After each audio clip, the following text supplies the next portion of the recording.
Welcome. In today's video, we'll explore the cunning strategies used by Screwtape in C.S. Lewis's The Screwtape Letters to lead humans astray from their spiritual path. Discover how this veteran demon manipulates thoughts, emotions, and decisions to weaken faith. Let's get started. Letter 1. My dear Wormwood, I note what you say about guiding our patient's reading and ensuring he spends ample time with his materialist friend. But are you not being a tad naive? It seems as though you believe that argumentation is the way to keep him out of the enemy's grasp. That might have been effective if he lived a few centuries ago. During that time, humans still had a firm grasp on what was proven and what wasn't. And if something was proven, they genuinely believed it. They still associated thought with action and were willing to change their way of life based on reasoned argumentation. However, with the advent of the weekly press and other such influences, we have largely altered that dynamic. Your man has been accustomed, since childhood, to entertain a multitude of conflicting philosophies in his mind. He doesn't view doctrines as inherently true or false, but rather as academic or practical, outdated or modern, conventional or radical. Jargon, not argument, is your best tool in keeping him away from the church. Don't waste time trying to convince him that materialism is true. Convince him instead that it is strong or stark or courageous, that it represents the future of philosophy.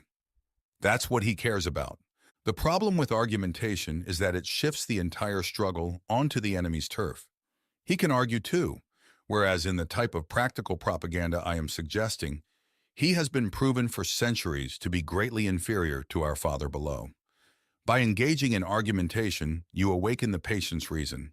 And once it's awakened, who can predict the outcome?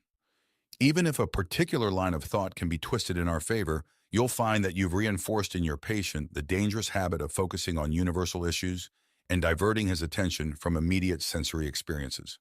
Your goal is to fix his attention on the stream of daily life. Teach him to label it as real life and discourage him from questioning what he means by real. Remember, he's not like you, a pure spirit. Never having been human, oh, the detestable advantage of the enemy, you fail to realize how enslaved they are to the pressures of the mundane. I once had a patient, a staunch atheist, who frequented the British Museum. One day as he sat reading, I noticed his thoughts beginning to stray. The enemy, naturally, was at his side in an instant. Before I knew it, my 20 years of work were beginning to unravel. Had I panicked and tried to defend my position with arguments, I would have been defeated. But I wasn't so foolish. I immediately targeted the aspect of the man that I had the most control over and suggested that it was time for lunch. The enemy presumably countered with the suggestion, you know how one can never quite overhear what he says to them, that this matter was more pressing than lunch. At least, I believe that must have been his argument, for when I responded, exactly, in fact, far too important to address at the end of the morning, the patient visibly perked up. And by the time I added, much better to return after lunch with a fresh perspective, he was already halfway out the door. Once he hit the street, the battle was won. I showed him a newsboy shouting the noon edition and a number 73 bus passing by, and before he reached the bottom of the stairs, I had instilled in him an unshakable conviction that, regardless of the odd ideas that might come to a man's mind when he's alone with his books, a healthy dose of real life, by which he meant the bus and the newsboy, was enough to prove that all that sort of thing simply couldn't be true. He realized he'd narrowly escaped, and in later years he enjoyed discussing that inarticulate sense for actuality, which is our ultimate safeguard against the aberrations of mere logic. He's now safely ensconced in our Father's house. Do you begin to see the point? Thanks to the processes we set in motion centuries ago, they find it nearly impossible to believe in the unfamiliar when the familiar is right before their eyes. Keep hammering home the ordinariness of things, and above all, refrain from using science, the actual sciences, as a defense against Christianity. It will only encourage him to ponder realities he can't touch or see. There have been unfortunate cases among the modern physicists. If he insists on delving into science, steer him toward economics and sociology. Don't let him stray from that invaluable real life. But the most effective approach is to prevent him from reading any science at all, and instead give him the impression that he's already familiar with it all, and that everything he's picked up from casual conversation and reading is the result of modern investigation. Remember, your task is to confuse him. Judging by the way some of you young fiends talk, one might think our job was to educate. The first letter in C.S. Lewis's discussion begins with the advice for the patient to spend time with a materialist friend, setting the stage for an exploration of materialism's challenges to Christian beliefs. This initial suggestion underpins Lewis's broader critique of modern cultural challenges to Christianity, emphasizing the foundational role of materialism in his arguments. He uses his subsequent works to illustrate various aspects of materialism's limitations and dangers. In Miracles, Lewis critiques materialism's inability to provide a rational foundation for reason, highlighting its philosophical inadequacies.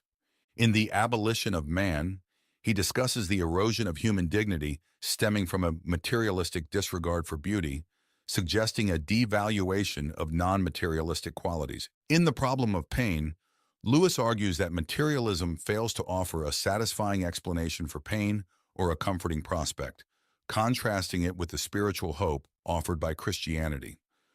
From the outset of the Screwtape Letters, the titular character, Screwtape, dismisses the use of logical argument as a means to detract the patient from God, critiquing the modern reliance on utility over truth. Screwtape advises his pupil, Wormwood, to prioritize the appearance of strength and courage in materialism over its truthfulness, thus highlighting the strategic use of jargon over logical reasoning. Lewis contrasts this approach in his writings, showcasing his adeptness in argumentation and presenting a counter-narrative to the Enlightenment's claims. He posits that true reasoning necessitates a spiritual dimension, an insight that led him to Christianity after recognizing the insufficiency of rationalism and materialism in fully explaining the world. In the concluding remarks of the first letter, Screwtape reflects on the enduring skepticism towards the unfamiliar, a skepticism fostered by Enlightenment principles that prioritize tangible, measurable knowledge. This irony is not lost on Lewis, who points out that even scientific knowledge relies on the unprovable assumption of an orderly and reliable world. By having Screwtape caution against logic, Lewis confronts the cultural misconception that science and faith are inherently contradictory, advocating for a synthesis of faith and rational inquiry. Letter 2. My dear Wormwood, I note with grave displeasure that your patient has become a Christian. Do not entertain the hope that you will evade the usual penalties. Indeed, in your better moments, I trust you would hardly even wish to do so. In the interim, we must make the best of the situation. There is no need to despair. Hundreds of these adult converts have been reclaimed after a brief stint in the enemy's camp and are now with us. All the habits of the patient, both mental and physical, are still in our favor. One of our greatest allies at present is the Church itself. Do not misunderstand me. I do not mean the Church as we perceive her to be spread, but rather the Church throughout all time and space, rooted in eternity, formidable as an army with banners. That, I confess, is a spectacle that unsettles even our boldest tempters. But fortunately, it remains entirely invisible to these humans. All your patient sees is the half-completed ersatz Gothic structure on the new development estate. Upon entering, he encounters the local grocer, with a rather oily expression, eager to offer him one shiny little book containing a liturgy neither of them understands, and one shabby little book containing corrupted texts of numerous religious lyrics, mostly inferior and in minuscule print. As he takes his seat and surveys his surroundings, he sees only the assortment of neighbors whom he had previously avoided. It is imperative that you exert substantial pressure on those neighbors. Keep his mind oscillating between the phrase, the body of Christ, and the actual countenances in the neighboring pew. It matters very little, of course, who actually occupies that neighboring pew. Even if you know one of them to be a formidable adversary on the enemy's side, it makes no difference. Your patient, thanks to our Father below, is a fool. Provided any of those neighbors sing off-key, have squeaky boots, possess double chins, or wear peculiar attire, the patient will readily conclude that their religion must therefore be absurd in some manner. At his current stage, you see, he envisions Christians in his mind as spiritual beings, although in reality, his perception is largely visual. His mind is inundated with images of togas, sandals, armor, and bare legs, and the mere fact that the other congregants wear contemporary clothing poses a genuine, albeit unconscious, challenge to him. Never allow this issue to surface. Never permit him to ponder what he expected them to resemble. Keep everything vague in his mind for now, and you will have all of eternity to amuse yourself by instilling in him the peculiar clarity that hell provides. Therefore, labor diligently on the disappointment or letdown that is undoubtedly imminent during the patient's initial weeks as a churchgoer. The enemy permits this disillusionment to occur at the onset of every human endeavor. It arises when the boy, enchanted by tales from the Odyssey in his nursery, endeavors to genuinely learn Greek. It arises when newlyweds, enamored with each other, embark on the arduous task of cohabitation. In every facet of life, it signifies the shift from idealistic aspirations to arduous endeavors. The enemy undertakes this risk because of his peculiar fancy to transform all these contemptible human pests into what he terms his free lovers and servants. Sons is the term he employs, demonstrating his penchant for degrading the entire spiritual realm through unnatural alliances with bipedal creatures. Desiring their autonomy, he consequently refuses to transport them, through their mere affections and habits, to any of the objectives he sets before them. He leaves them to their own devices, and therein lies our opportunity. However, remember, therein also lies our peril.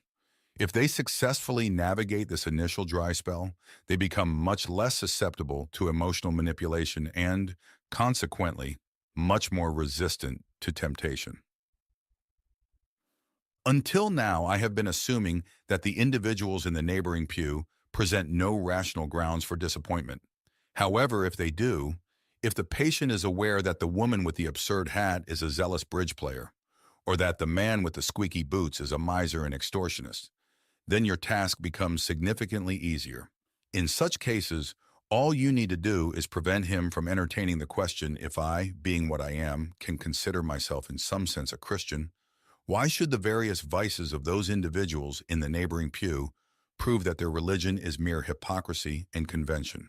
You may wonder whether it is possible to prevent such an obvious thought from occurring to a human mind.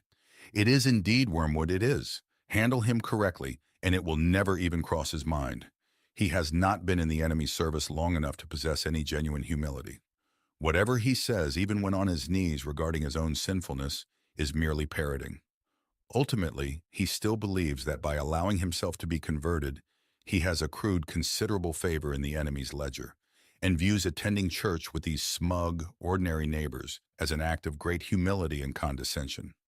Maintain him in this state of mind for as long as possible. In the second letter of C.S. Lewis's The Screwtape Letters, the narrative progresses as the patient, previously at risk of converting to Christianity, has now embraced the faith. Screwtape, however, remains undeterred, reminding his fellow demons that many adult converts return to their old ways after a brief stint with Christianity. There is no need to despair. Hundreds of these adult converts have been reclaimed after a brief sojourn in the enemy's camp and are now with us. Lewis uses this development to delve into the concept of Christian conversion as more than just a momentary decision but a lifelong journey. Contrary to some theological views that regard accepting Christ as a one-time decision guaranteeing a place in heaven, Lewis emphasizes the ongoing nature of spiritual growth and struggle. He argues that conversion marks the beginning of a process of sanctification, a continuous battle against sin and a commitment to spiritual discipline that does not end until one reaches heaven. Screwtape's letters provide a dual perspective on the church. On one hand, Screwtape describes the church in disparaging terms, as a place filled with social misfits and uninspiring rituals, which mirrors Lewis's own mixed feelings about his experiences with the Anglican Church. He describes his local parish as a sham Gothic erection on the new building estate, and criticizes the quality of the liturgical texts and hymns. Despite his criticisms, Lewis remained a committed churchgoer, attending services at Heading Quarry and participating in the daily prayers at Magdalen College, Oxford. This commitment reflects his belief in the spiritual essence of the church, transcending its earthly imperfections. Moreover, Screwtape offers a grudging acknowledgement of the church's spiritual power, describing it as spread out through all time and space and rooted in eternity, terrible as an army with banners.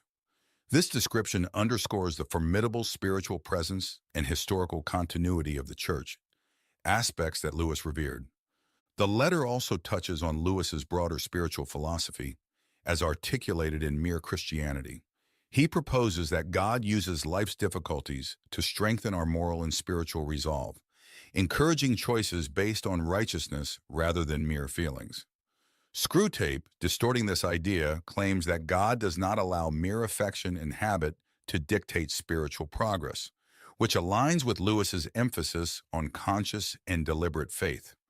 Through this letter, Lewis illustrates the complexities of faith, the imperfect yet spiritually essential nature of the Church, and the ongoing challenges faced by believers in their journey towards sanctification. Letter 3. My dear Wormwood, I am exceedingly pleased with the information you've shared regarding this man's relationship with his mother. However, you must capitalize on this advantage.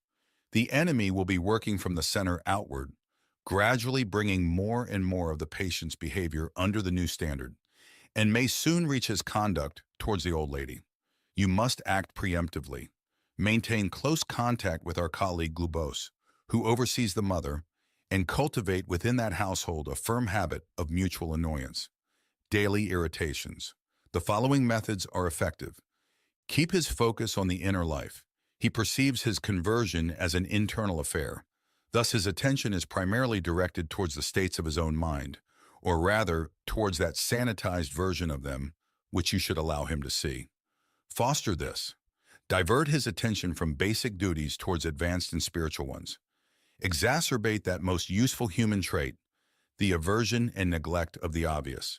You must bring him to a state where he can engage in self-examination for an hour without discovering any of those truths about himself, which are glaringly obvious to anyone who has lived in the same household or worked in the same office. It is undoubtedly impossible to prevent him from praying for his mother, but we have methods to render those prayers harmless. Ensure they are always very spiritual, that he is perpetually concerned with the state of her soul and never with her physical ailments. This serves two purposes. Firstly, it keeps his attention fixed on what he perceives as her sins, which with a little guidance from you, can be made to mean any of her actions that inconvenience or irritate him. Thus, you can exacerbate the wounds of the day even while he is on his knees. The process is not at all challenging, and you will find it quite entertaining. Secondly, since his notions about her soul will be crude and often erroneous, he will to some extent be praying for an imaginary person, and it will be your task to gradually make that imaginary person less and less like the real mother, the sharp-tongued old lady at the breakfast table. In due time, you may create such a divide that no thoughts or feelings from his prayers for the imagined mother will ever influence his treatment of the real one. I've had patients so well manipulated that they could swiftly transition from fervent prayers for a spouse or child's soul to verbally or physically abusing the real spouse or child without any sense of remorse. After living together for many years, two humans often develop tones of voice and facial expressions that are nearly unbearable to each other. Exploit this. Make your patient acutely aware of that specific lift of his mother's eyebrows that he detested in his childhood, and encourage him to dwell on how much he despises it. Let him assume that she knows how aggravating it is and does it deliberately to annoy him. If you're proficient at your job, he won't notice the enormous improbability of this assumption. And naturally, never let him suspect that he also has tones and expressions that similarly irritate her. As he cannot perceive himself, this is easily managed. In civilized life, domestic animosity often manifests in innocuous-sounding remarks that, when delivered in a particular tone or context, feel like a blow to the face. To perpetuate this dynamic, you and Glubose must ensure that each of these two individuals holds a sort of double standard. Your patient must insist that all of his utterances be taken at face value and judged solely on their literal meaning, while simultaneously evaluating all of his mother's utterances with the most hypersensitive interpretation of tone, context, and perceived intent. She must be encouraged to do the same to him. Thus, from every disagreement, they can both emerge convinced or nearly convinced of their own innocence. You know the scenario. I simply inquire about dinner time and she becomes enraged. Once this pattern is firmly established, you have the delightful situation of humans uttering remarks with the explicit intention of causing offense, yet feeling aggrieved when offense is taken. Finally, provide me with information about the old lady's religious stance. Is she at all envious of the new element in her son's life? Does she feel slighted that he should learn from others, and so belatedly what she believes she offered him ample opportunity to learn in childhood? Does she think he is making a great fuss about it, or that he's receiving it on excessively favorable terms? Remember the elder brother in the enemy's narrative. In the third letter of the Screw Tape Letters, C.S. Lewis delves into the subtleties of sin within the context of personal and domestic life, revealing how everyday interactions and internal attitudes can become arenas for spiritual conflict. Lewis underscores that sin is not limited to overt, grievous actions like theft or adultery, but often manifests in the ordinary and overlooked aspects of daily life. Lewis highlights how Satan exploits common misunderstandings about sin, particularly the notion that smaller internal missteps, such as jealousy, irritability, or pride, are inconsequential. Yet it is precisely in these areas of thought and attitude where the struggle for moral integrity begins. Screw Tape, the experienced tempter, would likely encourage such underestimation of sin to foster complacency and hypocrisy. A significant aspect of this letter involves our interactions with those closest to us. Lewis points out that our spiritual adversaries often push us towards being judgmental of others while ignoring our own faults. This is vividly illustrated through Jesus' admonition about the speck and the plank in Matthew 7. 3:5, where the hypocrisy of focusing on others' minor issues while ignoring one's significant shortcomings is condemned. Lewis uses this biblical passage to remind readers that true spiritual clarity comes from self-reflection and correction before critiquing others. Reflecting on his personal experiences, Lewis shares a poignant example from his own life. During World War I, he and his friend Patty Moore made a pact to take care of each other's parents should one of them fall in battle. After Patty's death, Lewis fulfilled this promise by caring for Mrs. Moore for over 30 years. This act of long-term commitment demonstrates Lewis's application of Christian principles in his personal life, even when faced with challenges such as Mrs. Moore's disapproval of his church attendance post-conversion. This disapproval added another layer to his domestic trials, illustrating the ongoing nature of spiritual tests within personal relationships. Through this letter, Lewis effectively conveys that the spiritual journey involves continual vigilance against both overt and subtle temptations, particularly within the intimate spheres of domestic life and personal thoughts. Letter 4. My dear Wormwood, the amateurish suggestions in your recent letter signaled to me that it is high time for me to address the painful subject of prayer fully. You might have refrained from remarking that my advice regarding his prayers for his mother proved singularly unfortunate. Such comments are not fitting for a nephew to write to his uncle, nor for a junior tempter to the undersecretary of a department. Additionally, it displays an unpleasant inclination to shift responsibility. You must learn to bear the consequences of your own mistakes. The most effective approach, where possible, is to deter the patient from engaging in earnest prayer altogether. When dealing with an adult recently reconverted to the enemy's faction, as in your case, it is best accomplished by encouraging him to recall, or believe he recalls, the mechanical nature of his prayers in childhood. This may lead him to strive for something entirely spontaneous, inward, informal, and irregular. Essentially, an attempt to evoke within himself a vaguely devout mood devoid of genuine willpower and intellect. One of their poets, Coleridge, has noted that he did not pray with moving lips and bended knees, but simply composed his spirit to love and experienced a sense of supplication. This is precisely the type of prayer we desire, and since it bears a superficial resemblance to the prayer of silence practiced by those who are highly advanced in the enemy's service, cunning and indolent patients can be deceived by it for quite some time. At the very least, they can be convinced that their bodily position does not affect their prayers, for they consistently forget what you must always remember, that they are animals, and whatever their bodies do impacts their souls. It is amusing how mortals always envision us as implanting thoughts into their minds, In reality, our most effective work is accomplished by keeping thoughts out. If this approach fails, resort to a more subtle redirection of his intentions. Whenever they focus on the enemy himself, we are thwarted, but there are methods to prevent them from doing so. The simplest is to divert their attention away from him and towards themselves. Keep them fixated on their own thoughts and attempt to elicit feelings through the exertion of their own willpower. When they intend to request charity from him, let them instead endeavor to manufacture feelings of charity within themselves, without recognizing that this is what they are doing. When they intend to pray for courage, let them actually attempt to feel courageous. When they claim to pray for forgiveness, let them strive to feel forgiven. Teach them to gauge the efficacy of each prayer by their success in eliciting the desired feeling, and never allow them to realize how much success or failure of that kind depends on whether they are in good or poor health, fresh or fatigued at the moment. However, the enemy will not remain idle. Wherever there is prayer, there is the risk of his immediate intervention. He is cynically indifferent to the dignity of his position, as well as ours as pure spirits, and towards human animals on their knees. He reveals self-knowledge in a shameless manner. But even if he thwarts your initial attempt at redirection, we possess a subtler weapon.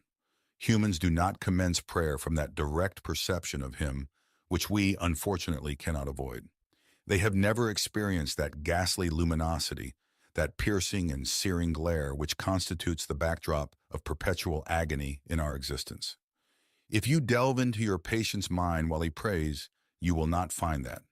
If you examine the object to which he directs his attention, you will discover that it is a composite entity containing numerous ludicrous elements.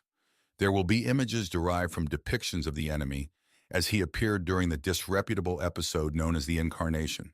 There will be vaguer, perhaps even crude and childish, images associated with the other two persons. There may even be manifestations of his own reverence and accompanying bodily sensations, objectified and attributed to the object of reverence. I have encountered cases where what the patient referred to as his God was actually situated up and to the left at the corner of the bedroom ceiling, or within his own mind, or embodied in a crucifix on the wall. But regardless of the nature of the composite object, you must ensure that he prays to the entity he has fashioned, rather than to the person who fashioned him. You may even encourage him to attach great significance to the correction and improvement of his composite object, and to maintain its presence in his imagination throughout the entire prayer. For if he ever makes the distinction, if he consciously directs his prayers not to what I perceive thou art, but to what thou truly art, our situation becomes momentarily dire. Once all his thoughts and images have been discarded, or if retained with a full acknowledgement of their purely subjective nature, and the man entrusts himself to the entirely genuine, external, invisible presence, there with him in the room and unknowable by him as he is known by it, well then, anything is possible.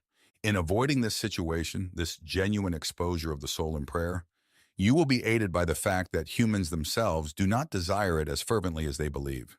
Sometimes one can receive more than they bargained for.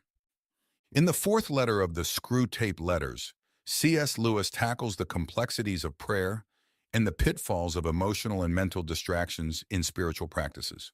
He critiques the reliance on achieving a prayerful mood or an emotionally driven devotional state, which he views as vulnerable to demonic misdirection. Lewis illustrates this through Screwtape's guidance to Wormwood on how to manipulate the patient. Screwtape advises fostering an environment where the patient is drawn away from direct communication with God and instead becomes entangled in a jumble of informal, spontaneous thoughts about God and personal feelings. The danger here, as Lewis sees it, is that such a devotional approach can lead to a form of mental idolatry, where the feelings about prayer become more important than the prayer itself. For Lewis, the essence of prayer lies not in the emotional experience, but in the deliberate act of addressing God, maintaining a clear and purposeful connection. He values the act of prayer over the feeling of being in a prayerful state, emphasizing that true spiritual value is found in intentional and regular communication with God, regardless of the emotional state. While Lewis acknowledges the role of silent prayer in spiritual life, He notes its suitability primarily for those who are spiritually mature. In his later work, Letters to Malcolm, chiefly on prayer, Lewis discusses his own practice of silent prayer, highlighting its challenges and its importance. He describes successful silent prayer as an advanced spiritual exercise that requires one to be at the top of one's form, indicating the level of concentration and spiritual readiness needed. Additionally, Lewis touches on the inherent fears and resistances humans have toward God's presence. He suggests that while Christians may claim to desire God's presence, there is also an underlying fear of truly encountering the divine, reflecting the biblical narrative of Adam and Eve hiding after their sin. This fear and ambivalence provide fertile ground for Screwtape and Wormwood to exploit, as they work to keep the patient from engaging fully and fearlessly with God. Overall, in this letter, Lewis delves deep into the spiritual discipline required for effective prayer, cautioning against allowing emotions or mental images to overshadow the primary goal of direct and intentional communion with God. He underscores the ongoing spiritual battle that involves not only external temptations, but also internal challenges in maintaining a focused and disciplined prayer life. Letter 5. My dear Wormwood, it's somewhat disappointing to anticipate a detailed report on your endeavors and instead receive such a vague outpouring as your last letter. You claim to be delirious with joy because the European humans have initiated another of their wars. I can discern precisely what has transpired with you. You're not delirious, you're simply intoxicated. Reading between the lines of your notably imbalanced account of the patient's sleepless night, I can fairly accurately reconstruct your state of mind. For the first time in your career, you've tasted that wine which is the reward of all our labors, the torment and confusion of a human soul, and it has gone to your head. I can hardly fault you. I do not expect old heads on young shoulders. Did the patient respond to some of your frightful depictions of the future? Did you incorporate some good, self-pitying glances at the happy past? Did you elicit some fine thrills in the pit of his stomach? You played your violin skillfully, didn't you? Well, it's all quite natural. But do bear in mind, Wormwood, that duty precedes pleasure. If any present self-gratification on your part results in the ultimate loss of the prey, you will be left eternally longing for that draught which you are currently relishing for the first time. Conversely, if by steady and clear-headed effort here and now you can ultimately secure his soul, he will then be yours forever. A brimful, living chalice of despair, horror, and astonishment, which you can raise to your lips as often as you please. So do not allow any transient excitement to divert you from the true task of undermining faith and hindering the development of virtues. Without fail, provide me in your next letter with a comprehensive account of the patient's reactions to the war, so that we may determine whether you are likely to do more good by making him an extreme patriot or an ardent pacifist. There are myriad possibilities. In the meantime, I must caution you not to expect too much from a war. Of course, a war is diverting. The immediate fear and suffering of the humans provide a legitimate and delightful diversion for our countless toiling workers. But what enduring benefit does it confer upon us unless we exploit it to bring souls to our Father below? When I witness the temporal suffering of humans who ultimately escape us, I feel as though I have been permitted to sample the first course of a sumptuous banquet, only to be denied the remainder. It is worse than not having tasted it at all. The enemy, true to his barbaric methods of warfare, allows us to witness the brief misery of his favorites only to tantalize and torment us. To deride the incessant hunger which during this current phase of the great conflict, his blockade is undeniably imposing. Therefore, let us contemplate how to utilize rather than how to enjoy this European war. For it possesses certain inherent tendencies which are, in themselves, by no means favorable to us. We may anticipate a considerable amount of cruelty and unchastity, but if we are not cautious, we may observe thousands turning to the enemy in this tribulation, while tens of thousands who do not go so far as that will nonetheless have their attention diverted from themselves to values and causes which they perceive to be higher than the self. I am aware that the enemy disapproves of many of these causes, but therein lies his unfairness. He frequently claims as prizes humans who have sacrificed their lives for causes he deems unworthy, on the monstrously fallacious grounds that the humans regarded them as virtuous and were following the best they knew. Consider also the undesirable deaths that occur in wartime. Men perish in places where they knew they might die, and to which they go, if they are at all aligned with the enemy's faction, prepared. How much more advantageous for us if all humans expired in costly nursing homes amidst doctors who lie, nurses who lie, friends who lie, as we have trained them, promising life to the dying, encouraging the belief that illness excuses every indulgence, and even if our workers perform their duties proficiently, withholding all suggestion of a priest, lest it should reveal to the sick man his true condition. And how detrimental for us is the perpetual recollection of death which war imposes. One of our most effective weapons, contented worldliness, is rendered impotent. In wartime, not even a human can entertain the delusion that he will live forever. I am aware that Scabtree and others have perceived in wars a significant opportunity for assaults on faith, but I believe that perspective was overstated. The enemy's human adherents have all been explicitly informed by him that suffering is an essential component of what he terms redemption. Thus, a faith which is shattered by a war or a pestilence cannot genuinely have been worth the trouble of shattering. I am presently referring to diffuse suffering over an extended period, such as the war will engender. Naturally, in moments of terror, bereavement, or physical agony, you may catch your man when his reason is temporarily suspended. Yet even then, if he appeals to enemy headquarters, I have discovered that the post is nearly always defended. In the fifth letter of the Screwtape Letters, C.S. Lewis confronts the topic of death, providing a sinister perspective on the preferred circumstances of dying from the viewpoint of demons.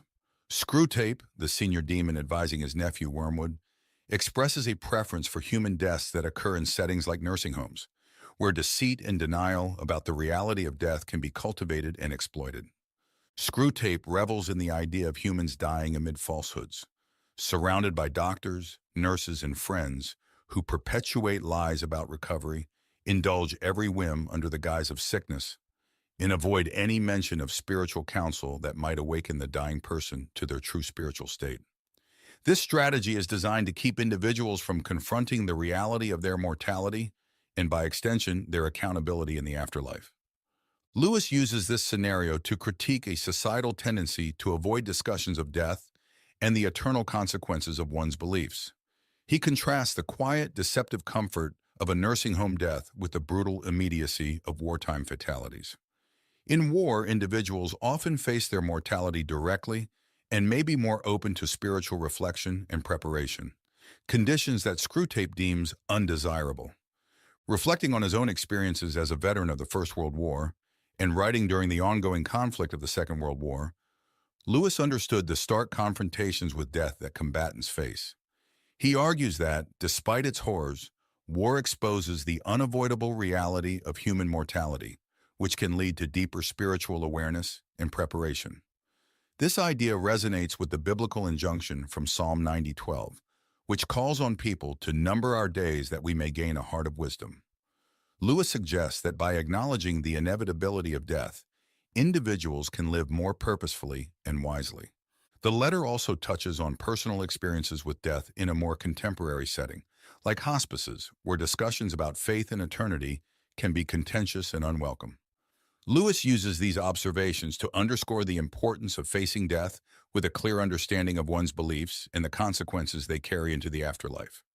Overall, Letter 5 of the Screwtape Letters challenges readers to reconsider societal attitudes towards death, encouraging a more open acknowledgement of mortality as a means to spiritual depth and readiness.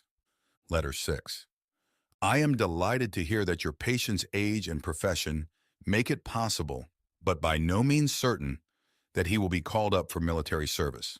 We want him to be in the maximum uncertainty so that his mind will be filled with contradictory pictures of the future, every one of which arouses hope or fear.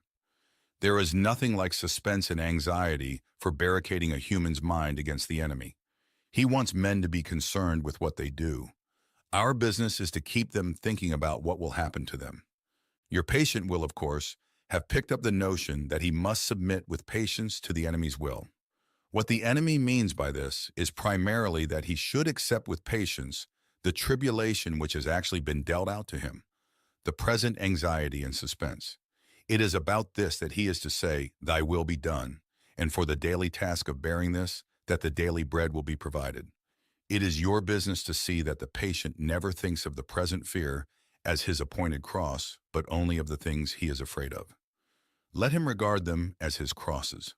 Let him forget that, since they are incompatible, they cannot all happen to him, and let him try to practice fortitude and patience to them all in advance. For real resignation at the same moment to a dozen different and hypothetical fates is almost impossible, and the enemy does not greatly assist those who are trying to attain it. Resignation to present and actual suffering, even where that suffering consists of fear, is far easier and is usually helped by this direct action. An important spiritual law is here involved. I have explained that you can weaken his prayers by diverting his attention from the enemy himself to his own states of mind about the enemy. On the other hand, fear becomes easier to master when the patient's mind is diverted from the thing feared to the fear itself, considered as a present and undesirable state of his own mind. And when he regards the fear as his appointed cross, he will inevitably think of it as a state of mind. One can therefore formulate the general rule: in all activities of mind which favor our cause, encourage the patient to be unself-conscious and to concentrate on the object. But in all activities favorable to the enemy, bend his mind back on itself. Let an insult or a woman's body so fix his attention outward that he does not reflect, "I am now entering into the state called anger," or the state called lust. Contrariwise, let the reflection, "My feelings are now growing more devout," or more charitable. So fix his attention inward that he no longer looks beyond himself to see our enemy or his own neighbors. As regards his more general attitude to the war, you must not rely too much on those feelings of hatred which the humans are so fond of discussing in Christian or anti-Christian periodicals. In his anguish, the patient can, of course, be encouraged to revenge himself by some vindictive feelings directed towards the German leaders, and that is good so far as it goes. But it is usually a sort of melodramatic or mythical hatred directed against imaginary scapegoats. He has never met these people in real life. They are lay figures modeled on what he gets from newspapers. The results of such fanciful hatred are often most disappointing. And of all humans, the English are in this respect the most deplorable milksops. They are creatures of that miserable sort who loudly proclaim that torture is too good for their enemies, and then give tea and cigarettes to the first wounded German pilot who turns up at the back door. Do what you will, there is going to be some benevolence as well as some malice in your patient's soul. The great thing is to direct the malice to his immediate neighbors whom he meets every day, and to thrust his benevolence out to the remote circumference, to people he does not know. The malice thus becomes wholly real, and the benevolence largely imaginary.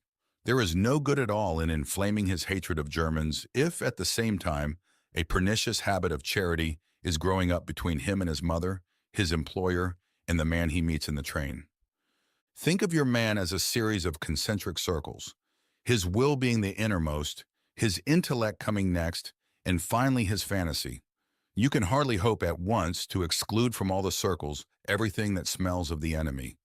But you must keep on shoving all the virtues outward till they are finally located in the circle of fantasy, and all the desirable qualities inward into the will. It is only in so far as they reach the will and are there embodied in habits that the virtues are really fatal to us. I don't, of course, mean what the patient mistakes for his will, the conscious fume and fret of resolutions and clenched teeth, but the real center, what the enemy calls the heart. All sorts of virtues painted in the fantasy or approved by the intellect, or even in some measure loved and admired, will not keep a man from our Father's house. Indeed, they may make him more amusing when he gets there. In letter 6 of the Screwtape Letters, C.S. Lewis continues to dissect the complex interplay between a person's will, intellect, and imagination, framing these aspects as concentric circles of being.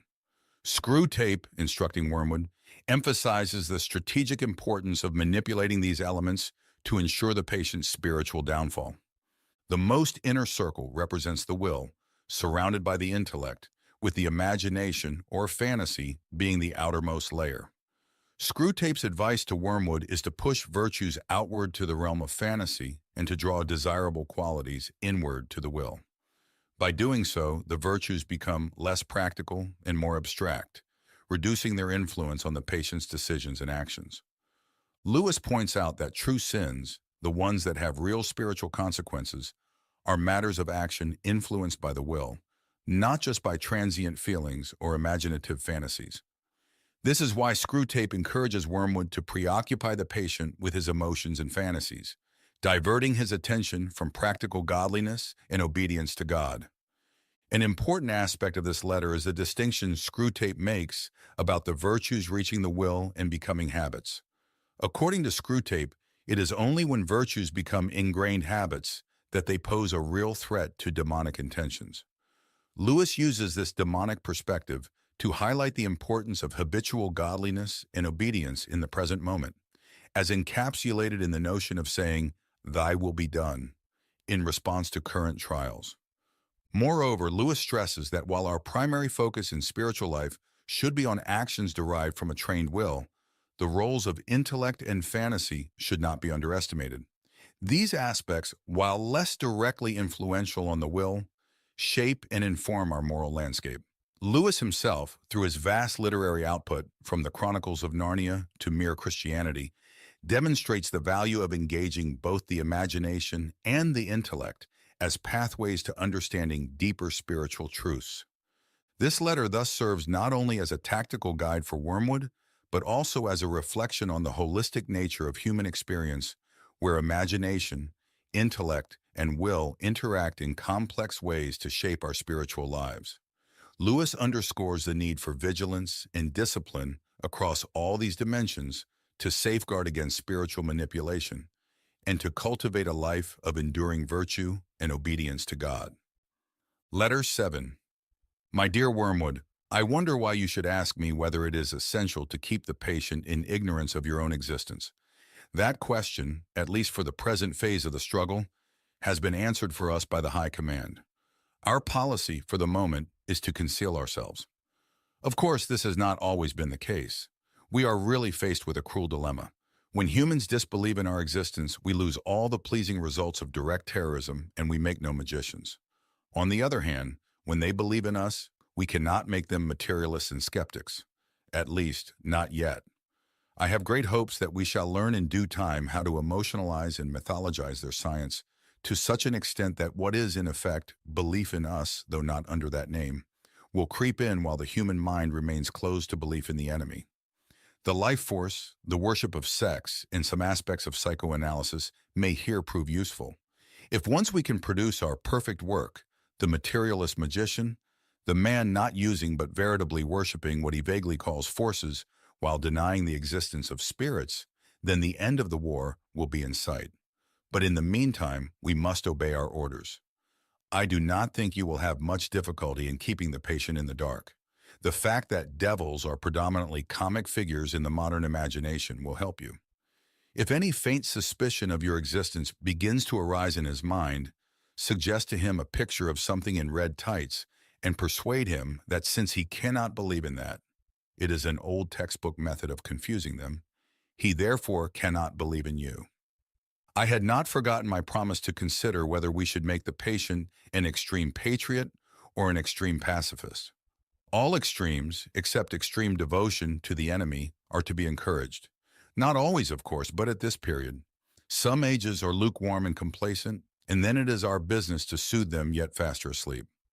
Other ages, of which the present is one, are unbalanced and prone to faction, and it is our business to inflame them. Any small coterie, bound together by some interest which other men dislike or ignore, tends to develop inside itself a hothouse mutual admiration, and towards the outer world, a great deal of pride and hatred which is entertained without shame, because the cause is its sponsor and it is thought to be impersonal. Even when the little group exists originally for the enemy's own purposes, this remains true. We want the church to be small, not only that fewer men may know the enemy, but also that those who do may acquire the uneasy intensity and the defensive self-righteousness of a secret society or a clique.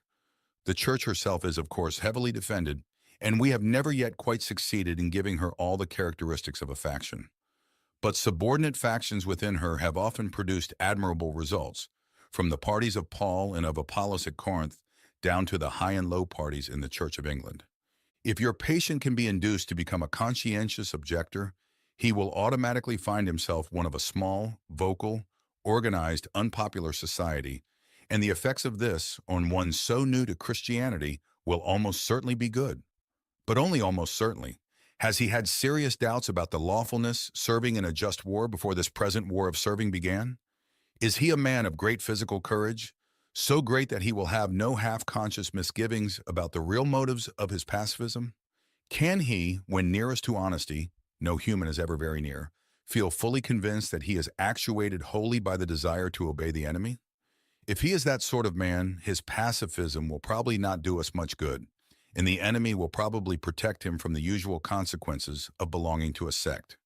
Your best plan in that case would be to attempt a sudden, confused, emotional crisis from which he might emerge as an uneasy convert to patriotism. Such things can often be managed.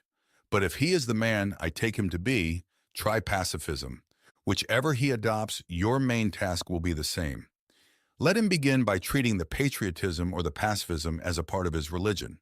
Then let him, under the influence of partisan spirit, come to regard it as the most important part. Then quietly and gradually nurse him onto the stage at which the religion becomes merely part of the cause, in which Christianity is valued chiefly because of the excellent arguments it can produce in favor of the British war effort or of pacifism. The attitude which you want to guard against is that in which temporal affairs are treated primarily as material for obedience. Once you have made the world an end, in faith a means, you have almost won your man, and it makes very little difference what kind of worldly end he is pursuing. Provided that meetings, pamphlets, policies, movements, causes, and crusades matter more to him than prayers and sacraments and charity, he is ours. And the more religious, on those terms, the more securely ours. I could show you a pretty cageful down here. Letter 7 addresses two main issues: whether demons ought to make their existence known and the dangerous, diabolical temptation to make Christianity a means in service to a cause. Screwtape says that the presence of Satan and demons was common knowledge in ages past. That is, among many cultures throughout much of human history. In the modern age, somewhere around the time of the Enlightenment, the diabolical realm chose to go incognito as a result of naturalism, rationalism, and materialism.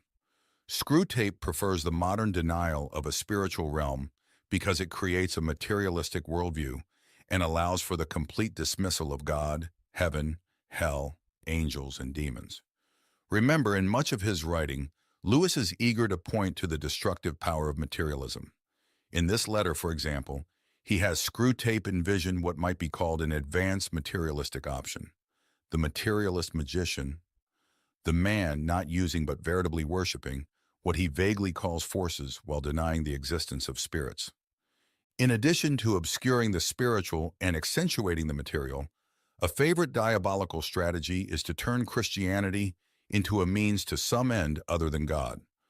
The subject under discussion in this letter is patriotism during World War II and whether the patient should be encouraged to be a patriot or a pacifist.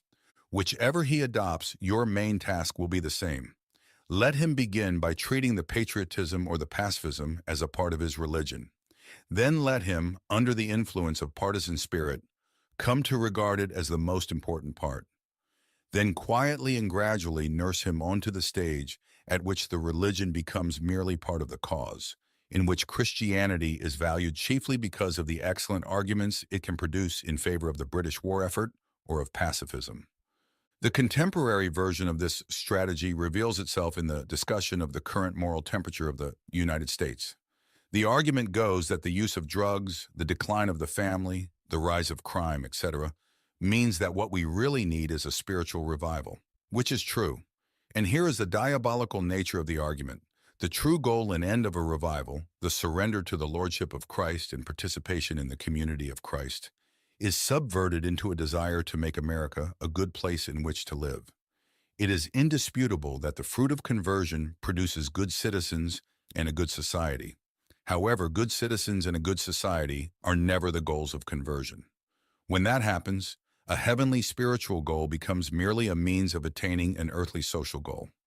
As Screwtape says, once you have made the world an end and faith a means, you have almost won your man.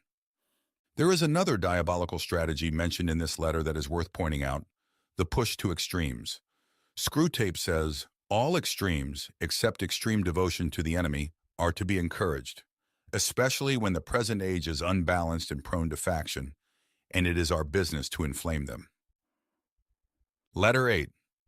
My dear Wormwood, so you have great hopes that the patient's religious phase is dying away, have you? I always thought the training college had gone to pieces since they put old Slubgob at the head of it. And now I am sure. Has no one ever told you about the law of undulation? Humans are amphibians, half spirit and half animal. The enemy's determination to produce such a revolting hybrid was one of the things that determined our Father to withdraw his support from him. As spirits, they belong to the eternal world, but as animals, they inhabit time. This means that while their spirit can be directed to an eternal object, their bodies, passions, and imaginations are in continual change, for to be in time means to change. Their nearest approach to constancy, therefore, is undulation, the repeated return to a level from which they repeatedly fall back, a series of troughs and peaks. If you had watched your patient carefully, you would have seen this undulation in every department of his life. His interest in his work, his affection for his friends, his physical appetites all go up and down. As long as he lives on earth, periods of emotional and bodily richness and liveliness will alternate with periods of numbness and poverty. The dryness and dullness through which your patient is now going are not, as you fondly suppose, your workmanship.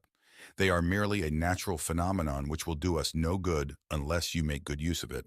To decide what the best use of it is, you must ask what use the enemy wants to make of it, and then do the opposite.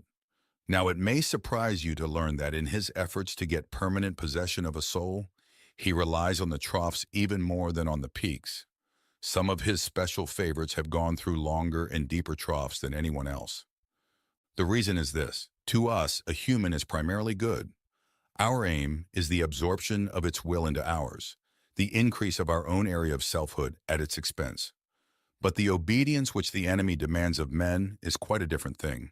One must face the fact that all the talk about his love for men and his service being perfect freedom is not, as one would gladly believe, mere propaganda, but an appalling truth. He really does want to fill the universe with a lot of loathsome little replicas of himself, creatures whose life, on its miniature scale, will be qualitatively like his own. Not because he has absorbed them, but because their wills freely conform to his. We want cattle who can finally become food. He wants servants who can finally become sons. We want to suck in. He wants to give out. We are empty and would be filled. He is full and flows over. Our war aim is a world in which our Father below has drawn all other beings into himself. The enemy wants a world full of beings united to him, but still distinct. And that is where the troughs come in. You must have often wondered why the enemy does not make more use of his power to be sensibly present to human souls in any degree he chooses and at any moment. But you now see that the irresistible and the indisputable are the two weapons which the very nature of his scheme forbids him to use. Merely to override a human will, as his felt presence in any but the faintest and most mitigated degree would certainly do, would be for him useless. He cannot ravish. He can only woo. For his ignoble idea is to eat the cake and have it.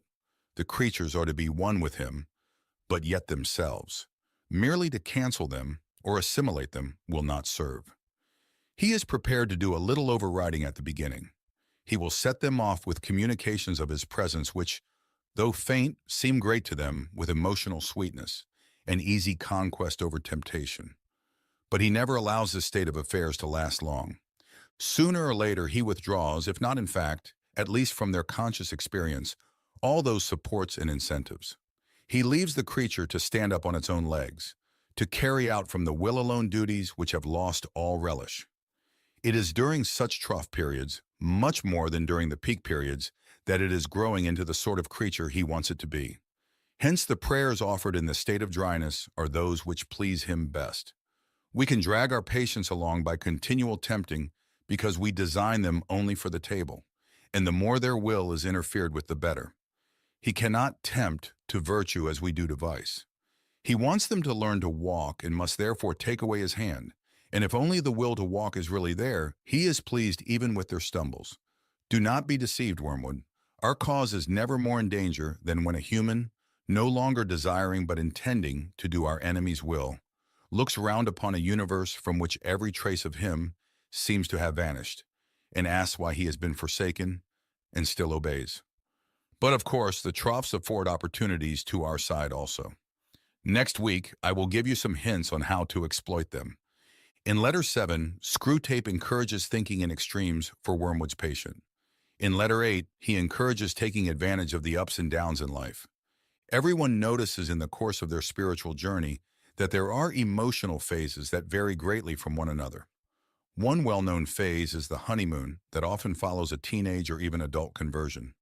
The sense of release, forgiveness, in the presence of God feels almost intoxicating. Eventually, though, the honeymoon phase gives way to something else, sometimes called the desert phase, one in which there is no sense of the presence of God at all, and the Christian life becomes monotonous. After Mother Teresa of Calcutta died, her personal diary revealed that she had experienced years of such dryness. Lewis is frequently thought of as a great apologist, clearly explaining and defending Christianity. He was also a great spiritual guide. He received thousands of letters from people asking for his advice on how to live the Christian life. He made a commitment to answer every single letter, spending an hour or two each day corresponding with people he had never met, but who had read something he had written and who were looking for spiritual insight and encouragement. Those letters have been compiled and published in books such as Letters to an American Lady, C.S. Lewis, Letters to Children, and Yours, Jack. In Letter 8, Lewis, through Screwtape, provides wonderful spiritual guidance for living the normal, mature Christian life.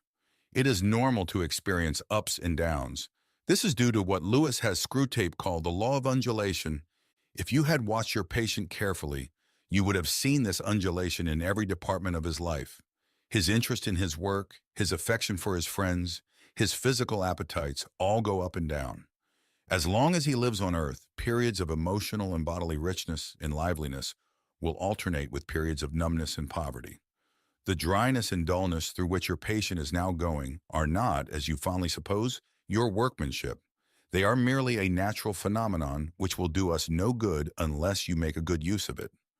Lewis encourages us to understand that though we might prefer emotionally satisfying periods in our spiritual journeys, it is the dry times, or troughs, according to the law of undulation, that most shape our souls.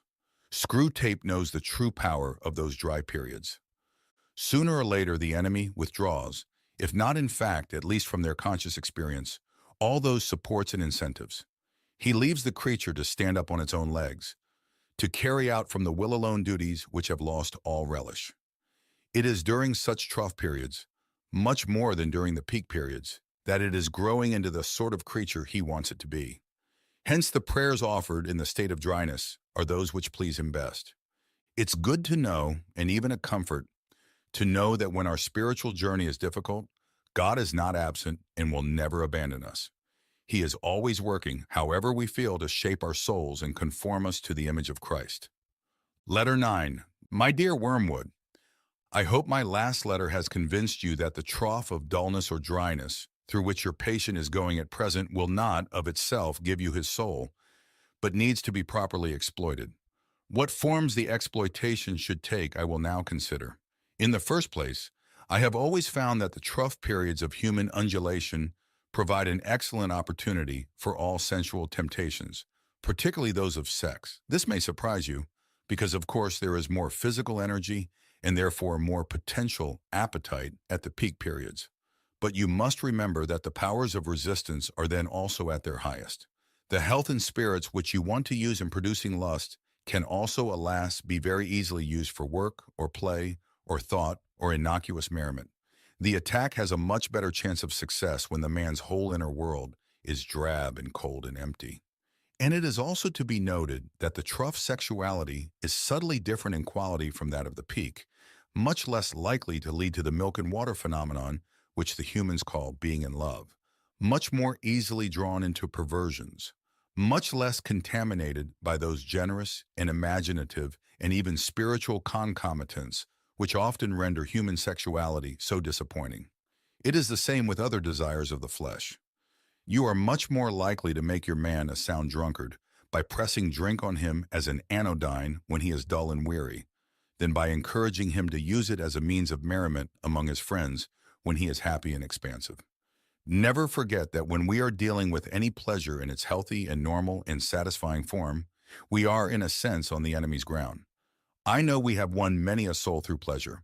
All the same, it is his invention, not ours. He made the pleasures. All our research so far has not enabled us to produce one. All we can do is to encourage the humans to take the pleasures which our enemy has produced, at times, or in ways, or in degrees, which he has forbidden. Hence, we always try to work away from the natural condition of any pleasure to that in which it is least natural, least redolent of its maker, and least pleasurable. An ever-increasing craving for an ever-diminishing pleasure is the formula. It is more certain and it's better style. To get the man's soul and give him nothing in return, that is what really gladdens our Father's heart. And the troughs are the time for beginning the process. But there is an even better way of exploiting the trough. I mean through the patient's own thoughts about it. As always, the first step is to keep knowledge out of his mind. Do not let him suspect the law of undulation. Let him assume that the first ardors of his conversion might have been expected to last and ought to have lasted forever, and that his present dryness is an equally permanent condition. Having once got this misconception well fixed in his head, you may then proceed in various ways. It all depends on whether your man is of the desponding type who can be tempted to despair, or of the wishful thinking type who can be assured that all is well. The former type is getting rare among the humans. If your patient should happen to belong to it, everything is easy. You have only got to keep him out of the way of experienced Christians, an easy task nowadays, to direct his attention to the appropriate passages in Scripture, and then to set him to work on the desperate design of recovering his old feelings by sheer willpower, and the game is ours.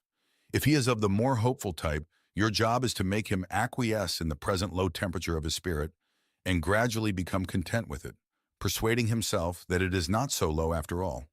In a week or two, you will be making him doubt whether the first days of his Christianity were not perhaps a little excessive. Talk to him about moderation in all things. If you can once get him to the point of thinking that religion is all very well up to a point, you can feel quite happy about his soul. A moderated religion is as good for us as no religion at all, and more amusing. Another possibility is that of direct attack on his faith. When you have caused him to assume that the trough is permanent, can you not persuade him that his religious phase is just going to die away, like all his previous phases? Of course, there is no conceivable way of getting by reason from the proposition, I am losing interest in this, to the proposition, this is false. But as I said before, it is jargon, not reason, you must rely on. The mere word phase will very likely do the trick. I assume that the creature has been through several of them before. They all have, and that he always feels superior and patronizing to the ones he has emerged from, not because he has really criticized them, but simply because they are in the past. You keep him well fed on hazy ideas of progress and development and the historical point of view, I trust, and give him lots of modern biographies to read. The people in them are always emerging from phases, aren't they? You see the idea? Keep his mind off the plain antithesis between true and false. Nice shadowy expressions. It was a phase, I've been through all that. And don't forget the blessed word adolescent. In letter 9, Lewis, through Screwtape, continues as a spiritual guide, helping us navigate life's spiritual phases. On one hand, he makes it clear that the demons want to encourage extremes, for us to either be really up or really down, according to the law of undulation. Each phase and the temperament of each patient can be exploited by the demons. When we are up, we are vulnerable to lust and inappropriate expressions of sensual pleasure. When we are down, we are in danger of discouragement and even giving up on the faith. However, the attack has a much better chance of success when the man's whole inner world is drab and cold and empty. On the other hand, while extremes, from the tempter's perspective, are to be encouraged, the tempter advocates moderation as well, a very special type of moderation. Talk to him about moderation in all things. If you can once get him to the point of thinking that religion is all very well up to a point, you can feel quite happy about his soul. A moderated religion is as good for us as no religion at all, and more amusing. The demons are adept at twisting things. Life's ups and downs clearly make us targets for temptation or the loss of faith. But even moderation can be used to make us spiritually dull. Jesus even warns against it, telling the church at Laodicea that because they were lukewarm, neither hot nor cold, he was about to spit them out of his mouth. Reverend 3:16. Another issue to be considered involves pleasure. While the demons tempt us with pleasure, Wormwood must never forget that when we are dealing with any pleasure in its healthy and normal and satisfying form, we are, in a sense, on the enemy's ground. I know we have won many a soul through pleasure. All the same, it is his invention, not ours. He made the pleasures. All our research so far has not enabled us to produce one. All we can do is to encourage the humans to take the pleasures which our enemy has produced, at times, or in ways, or in degrees, which he has forbidden. After Mrs. Moore died in 1951, Lewis was delivered from a life burden and found his life to be rather pleasant and easygoing. During that period, he wrote to a friend saying, "Pray for me." He knew that there were temptations and spiritual dangers, even in the best of times. Letter 10. My dear Wormwood, I was delighted to hear from Triptweeze that your patient has made some very desirable new acquaintances, and that you seem to have used this event in a really promising manner. I gather that the middle-aged married couple who called at his office are just the sort of people we want him to know. Rich, smart, superficially intellectual, and brightly skeptical about everything in the world. I gather they are even vaguely pacifist, not on moral grounds, but from an ingrained habit of belittling anything that concerns the great mass of their fellow men, and from a dash of purely fashionable and literary communism. This is excellent, and you seem to have made good use of all his social, sexual, and intellectual vanity. Tell me more. Did he commit himself deeply? I don't mean in words. There is a subtle play of looks and tones and laughs by which a mortal can imply that he is of the same party as those to whom he is speaking. That is the kind of betrayal you should specially encourage, because the man does not fully realize it himself, and by the time he does, you will have made withdrawal difficult. No doubt he must very soon realize that his own faith is in direct opposition to the assumptions on which all the conversation of his new friends is based. I don't think that matters much, provided that you can persuade him to postpone any open acknowledgement of the fact, and this with the aid of shame, pride, modesty, and vanity will be easy to do. As long as the postponement lasts, he will be in a false position.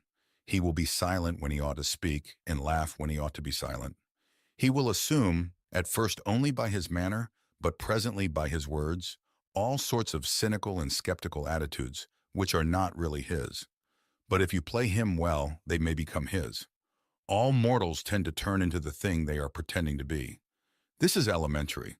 The real question is how to prepare for the enemy's counterattack. The first thing is to delay as long as possible the moment at which he realizes this new pleasure as a temptation. Since the enemy's servants have been preaching about the world as one of the great standard temptations for 2,000 years, this might seem difficult to do. But fortunately, they have said very little about it for the last few decades. In modern Christian writings, though I see much, indeed more than I like, about Mammon, I see few of the old warnings about worldly vanities, the choice of friends and the value of time. All that your patient would probably classify as Puritanism. And may I remark in passing that the value we have given to that word is one of the really solid triumphs of the last 100 years. By it, we rescue annually thousands of humans from temperance, chastity, and sobriety of life. Sooner or later, however, the real nature of his new friends must become clear to him, and then your tactics must depend on the patient's intelligence. If he is a big enough fool, you can get him to realize the character of the friends only while they are absent. Their presence can be made to sweep away all criticism. If this succeeds, he can be induced to live, as I have known many humans live, for quite long periods, two parallel lives. He will not only appear to be, but actually be, a different man in each of the circles he frequents. Failing this, there is a subtler and more entertaining method. He can be made to take a positive pleasure in the perception that the two sides of his life are inconsistent. This is done by exploiting his vanity. He can be taught to enjoy kneeling beside the grocer on Sunday just because he remembers that the grocer could not possibly understand the urbane and mocking world which he inhabited on Saturday evening. And contrariwise, to enjoy the bawdy and blasphemy over coffee with these admirable friends, all the more because he is aware of a deeper spiritual world within him which they cannot understand. You see the idea, the worldly friends touch him on one side and the grocer on the other, and he is the complete, balanced, complex man who sees round them all. Thus, while being permanently treacherous to at least two sets of people, he will feel, instead of shame, a continual undercurrent of self-satisfaction. Finally, if all else fails, you can persuade him, in defiance of conscience, to continue the new acquaintance on the ground that he is, in some unspecified way, doing these people good by the mere fact of drinking their cocktails and laughing at their jokes, and that to cease to do so would be priggish, intolerant, and, of course, puritanical. Meanwhile, you will of course take the obvious precaution of seeing that this new development induces him to spend more than he can afford and to neglect his work and his mother. Her jealousy and alarm and his increasing evasiveness or rudeness will be invaluable for the aggravation of the domestic tension. Letter 10 explores a new dimension of spiritual warfare, social relationships. The patient has just been introduced to a new social set, just the sort of people that PBS and British TV love to show as the Oxford-Cambridge set of the 1940s and 50s, privileged, upper-class, intellectual snobs who love to use cutting, snide humor. Screwtape describes them as rich, smart, superficially intellectual, and brightly skeptical about everything in the world.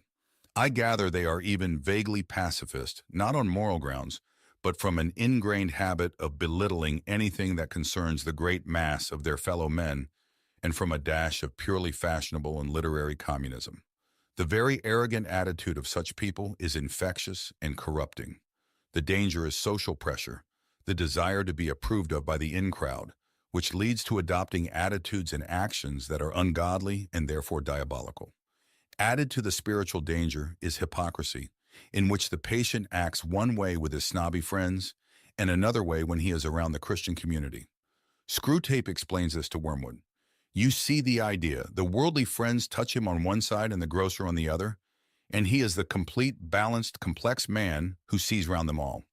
Thus, while being permanently treacherous to at least two sets of people, he will feel, instead of shame, a continual undercurrent of self-satisfaction. This theme of dangerous and destructive social pressure is one that Lewis addresses on several occasions. His essay entitled The Inner Ring, for example, sounds the alarm against social pressure.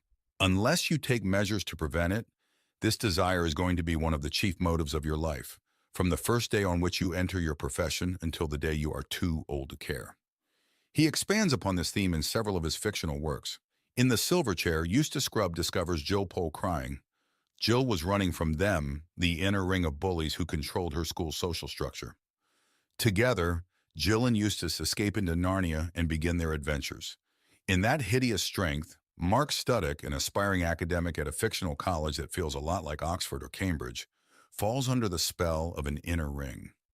Through their influence and his hunger to be in the inner circle, Mark is drawn deeper and deeper into a dark, diabolical plot. Another comment of note in this letter is Screwtape's dictum, all mortals turn into the thing they are pretending to be. Lewis sees this as a powerful principle for good and for ill. In Mere Christianity, he suggests that those of us who desire to grow spiritually, even if we don't feel very holy or righteous, should pretend that we are anyway, for if we do this, eventually our play acting will become a reality. Lewis explains, do not waste time bothering whether you love your neighbor. Act as if you did. As soon as we do this, we find one of the great secrets. When you are behaving as if you love someone, you will presently come to love him. If you injure someone you dislike, you will find yourself disliking him more. Lewis here is functioning as our spiritual guide. Again, he wants us to know that choosing to do what is right, whether we feel like it or not, shapes our souls in ways that are conforming us to the image of Christ.